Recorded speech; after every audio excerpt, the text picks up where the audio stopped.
Olá, neste vídeo vamos dar continuidade a funções e vamos falar sobre return, ok? A palavra reservada return. Portanto, as funções, como nós vimos em cima, normalmente são úteis para imprimir, quando nós queremos executar algo várias vezes, mas elas também retornam valores, portanto, fazem cálculos e retornam valores, na parte das vezes. Então, quando nós queremos retornar algum valor, usamos a palavra reservada return. Ok? Vamos ver aqui um exemplo muito simples. Vamos imaginar que temos aqui uma função, ok? Que ela vai fazer basicamente é calcular o cubo do número. Então ele vai receber tem aqui uma função chamada cubo, vai receber uma variável, um argumento chamado num, ok? Que vai ser passado através da função, e vou fazer aqui o print, então, do meu cálculo da minha função. Ok? Eu tenho aqui então, reparem, o print, o valor total, o valor recebido foi num e o seu cubo é, ok? E vamos aqui executar aqui o código. Cá está. O valor recebido foi 2 e o seu cubo é 8. Mas se vocês repararem, eu fiz um print depois da função e a função devolveu-me de return. Porquê? Porque a função não retorna nada. Ou seja, ela calcula, mas não retorna. Ok? O que é que vai acontecer então? Nós temos que usar a palavra return e depois podemos escrever então o seu cálculo. Vamos ver aqui o exemplo. Vamos ver aqui o exemplo que é muito igual ao anterior, só que o input é dado pelo utilizador, mas a função retorna o valor. Ou seja, em vez dela calcular e não retornar nada, ok? Ela vai retornar o valor. Portanto, vamos ver aqui então a mesma função, cubo, ok? E reparem que agora tem aqui a palavra até reservada. Vocês estão a ver que a palavra tem esta cor, que é a mesma cor do def, portanto, que são palavras reservadas. E então reparem aqui que eu tenho aqui o nome elevado a 3, portanto, o cubo do número. Aqui vou ter um input, ou seja, digito o número, calcular o cubo, vou ter um int, que é para converter para inteiro, e depois fazer então aqui o print, o cubo de número é cubo, e vou aqui então passar o valor que eu escrevi, ok? No input. Vou executar aqui o código, e então cá está, digito o número, calcular o cubo, eu quero, por exemplo, o 2, ok? E reparem que agora já me dá o cubo de 2 é 8. Portanto, já me devolve um valor, já não me retorna aquele none, ok? Porquê? Porque eu tenho aqui um return de um valor, ok? Portanto, este valor vai ser retornado para o programa principal aqui através da minha função, ok? Pronto, isto é muito importante. Vamos agora ver um exemplo aqui, também com return, mas com o type args que nós vimos no vídeo passado. Portanto, o que é que eu tenho aqui? Eu tenho aqui vários exemplos. Tenho aqui uma função que se chama soma. Portanto, essa função soma vai receber argumentos. Eu não sei quantos é que são, mas vai receber vários argumentos. Nós já vimos aqui que este asterisco significa então que é uma variável com um número flexível de argumentos. Tenho aqui um total e vou fazer aqui um ciclo for, então, em que eu vou calcular o total destes argumentos. Ok? Pronto. E vou retornar esse total. Ok? Portanto, vou retornar esse total, na minha função vai ser retornada. Portanto, e a função aqui, reparem, vai enviar então para lá o 2, o 3, o 4 e o 6 e vai retornar, portanto, estes 2, 3, 4 e 6 vão para a variável args, ok? A variável args é uma variável flexível por causa do asterisco, lembrem-se sempre. E depois eu tenho aqui o ciclo for, num e inargs, portanto, tenho que fazer a iteração, é como se fosse um desempacotar desta variável, ok? E vou fazer o total e retornar o total. Portanto, quando agora executo aqui o código, reparem que ele retorna-me o número 15, ok? E se eu passar vários argumentos, e é por isso que esta args é muito potente, porque eu posso passar vários argumentos, reparem, passei mais argumentos agora, já me dá 25. Se passar menos, por exemplo, ele dá-me 5. Portanto, está-me sempre a somar os argumentos que eu estou a passar. Ok? Vamos ver agora um exemplo com k-args, ok? E o return. Vamos ver aqui um exemplo.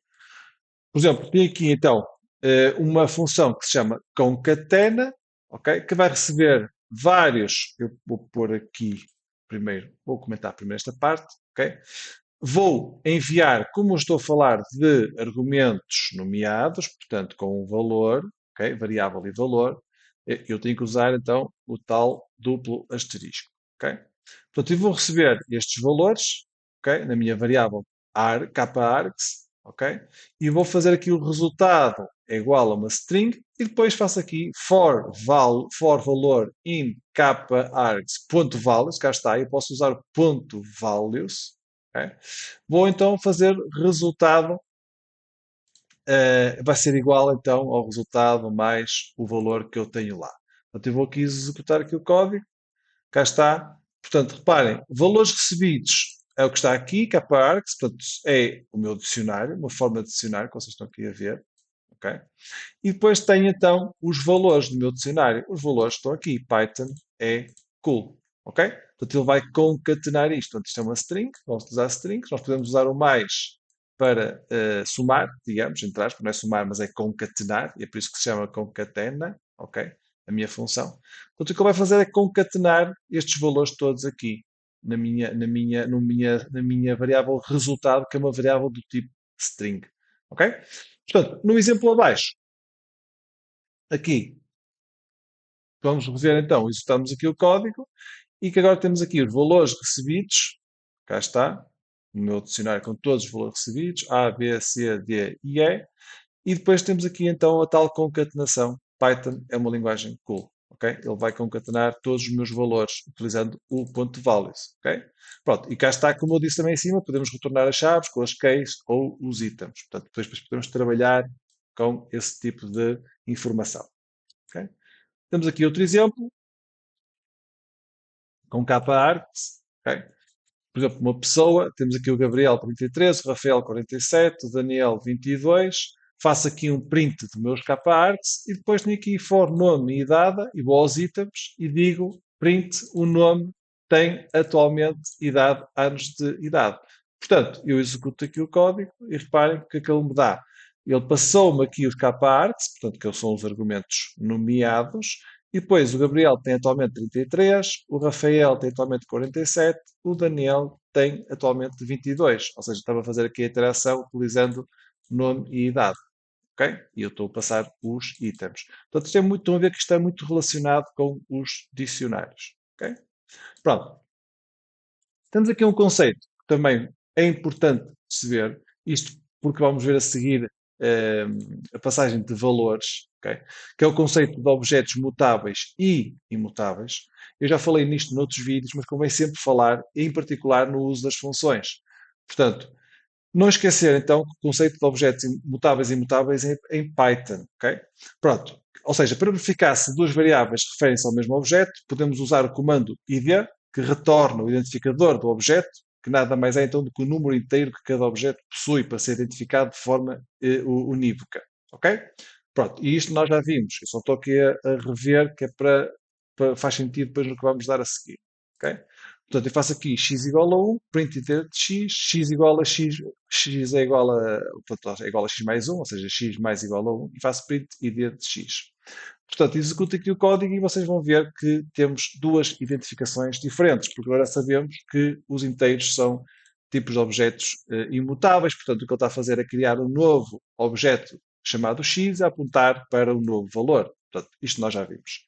E vimos também aqui a questão das listas, que são. Estou a dar aqui alguns exemplos, mas nós já vimos que as listas são imutáveis, as tuplas são imutáveis, os dicionários são mutáveis, strings são imutáveis, portanto já vimos isto tudo.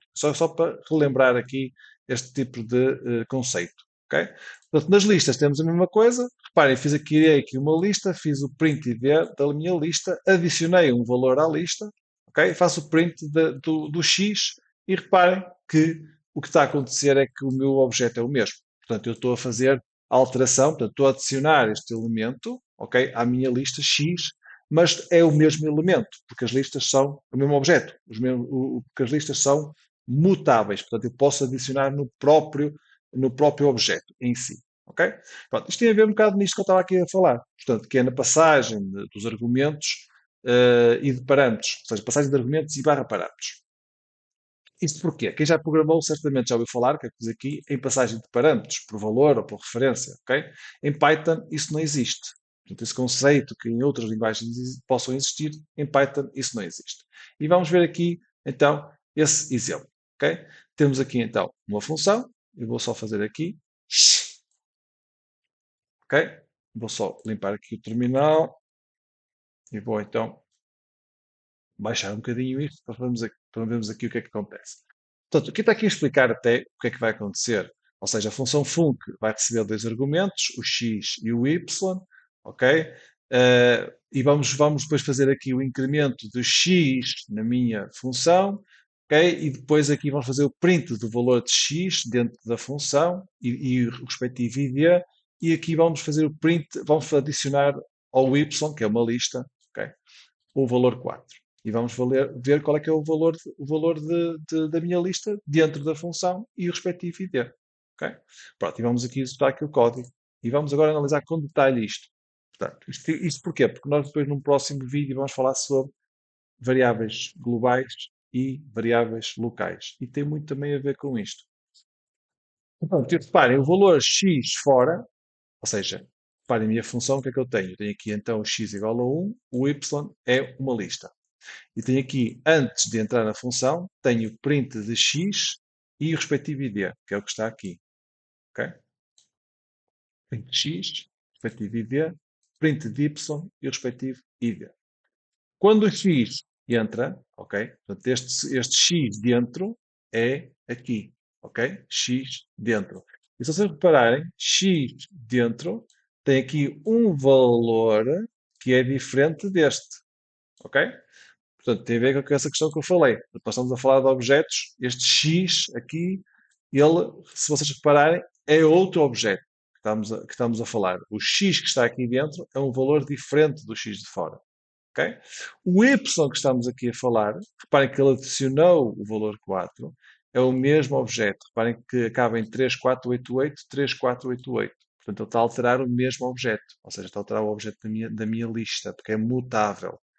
Quando eu saio da minha função, eu vou aqui fazer o valor x fora. E reparem que o valor de x fora fica o valor que está aqui, que é o valor de 1. Ok? Porquê? Porque o id é o valor que está aqui. Ok? Depois, o valor de x fora, reparem que ele alterou. Porquê? Porque estamos a falar do mesmo valor. Portanto, isto é só vocês perceberem que quando nós estamos a passar valores para dentro de uma função, o que é feito dentro da função depende do objeto que nós temos dentro da função. Ok? Portanto, ele vai retornar de acordo com aquilo que o objeto é. Se for um objeto mutável, como as listas, por exemplo, ele retorna o mesmo objeto, como vocês estão aqui a ver. Ok? É sempre o mesmo. 488, 488, 488. Nos objetos imutáveis, reparem, o objeto que está dentro da função tem, tem aqui sempre o mesmo. O que está portanto, fora da função, aliás, que é este que está aqui fora, este fora, tem sempre o mesmo valor, porque é o mesmo objeto fora da função. Okay? Ele dentro da função vai criar um novo objeto, que é o objeto x que está aqui dentro com este id. Portanto, este id é só dentro da função que tem este valor. Portanto, ele imprime 2, mas só dentro da função. Quando ele sai fora, estamos a falar de outro objeto. Okay? Portanto, é importante terem esta noção de mutável e imutável quando estamos a passar valores para isso. Okay? Pronto.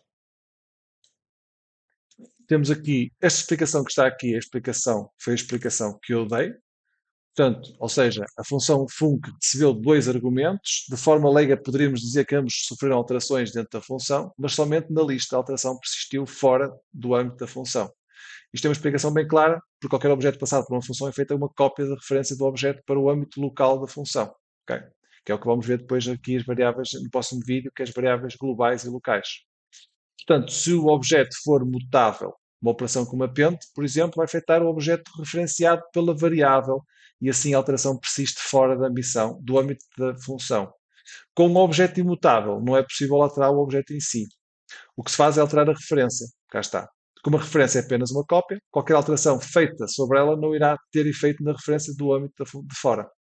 Por isso, x referencia o mesmo objeto em 1 no âmbito global após a função ter terminado. Ok? Pronto, isto é para perceberem que depois tem aqui, portanto, isto foi basicamente aquilo que eu disse para vocês perceberem. E acho que está bem claro. Temos aqui alguns exemplos, exercícios só para praticarmos as funções. Portanto, temos aqui um exercício que faz o quê? Calcula a soma de dois valores introduzidos na função. Ok? Pronto, tenho aqui a minha função. Pá, eu vou passar aqui soma dois valores, vou passar o 50 e vou passar o 100, ok? Portanto, executo aqui o código, ele dá-me 60. Portanto, a minha função vai somar estes dois valores, ok? Pronto, tem aqui também o valor da soma, por exemplo, ok? E posso fazer também numa variável. Portanto, posso fazer isto de duas formas, ok? Portanto, em vez de estar a passar dentro da minha função, posso fazer também desta forma. Executo aqui o código, ok? E dá a mesma coisa. Portanto, está-me a dar aqui 47 na mesma. Portanto, ele faz na mesma, ok? O cálculo dentro da função. Só que aqui está a guardar uma variável e a fazer o print da variável. Portanto, é o mesmo processo, mas de forma diferente, ok? Portanto, temos aqui agora o mesmo exemplo, mas com valores inseridos pelo utilizador. Vou só limpar isto. Limpar aqui o terminal. CLS. Ok. Pronto, temos o mesmo. Agora a diferença aqui basicamente é o input. Temos aqui o input do valor 1, valor 2. Portanto, ele vai passar aqui os valores 1 e o valor 2 também para dentro da função, fazer a soma e calcular. Portanto, vou executar aqui. Valor 1, 5. Valor 2, 1. A soma é 6. Ok? Portanto, é muito simples. Vocês estão a ver que isto realmente das funções, a partir do momento em que vocês comecem a perceber o mecanismo delas, portanto, podemos fazer isto de duas formas também, ou assim ou assim. Ok? Reparem, o valor 1, 5, valor 2, 1 e cá está o 6. E guardamos também aqui numa variável. Ok? Portanto, isto dá para fazer de duas formas. Temos aqui ainda o mesmo exemplo, por exemplo, para calcular a média. Ok? Então, esse aqui vai calcular a média. Repara, tem aqui, para além da soma, tem a média, que é o valor 1 mais o valor 2 a dividir por 2. Ok? Ou podia também fazer a soma a dividir por 2. Onde está o valor 1 mais o valor 2, podia colocar o valor da soma também. Cá está, executa aqui o código. Valor 1, 5. Valor 2, 3. Portanto, passei 8 e 4. Ok? São os valores que passei. Aliás, os valores da soma e os valores da média, não é que passei. Passei o 5 e o 3. Portanto, os valores da soma é que eu vou retornar a soma e a média. Estão a ver? Portanto, eu vou passar o 8, que é o valor da soma. Está aqui. E 4 é o valor da média. Ok? Portanto, eu podia fazer isto também das duas formas. Cá está, aqui assim. Portanto, soma dos valores, valor 1 e valor 2, valor da soma e da média, executa aqui o código, valor 1, 6, valor 2, 3. Reparem, a soma dá-me 9 e a média dá 4,5. Ok? Pronto, também podia fazer desta forma. Portanto, há várias formas de fazer sempre o mesmo resultado. Ok?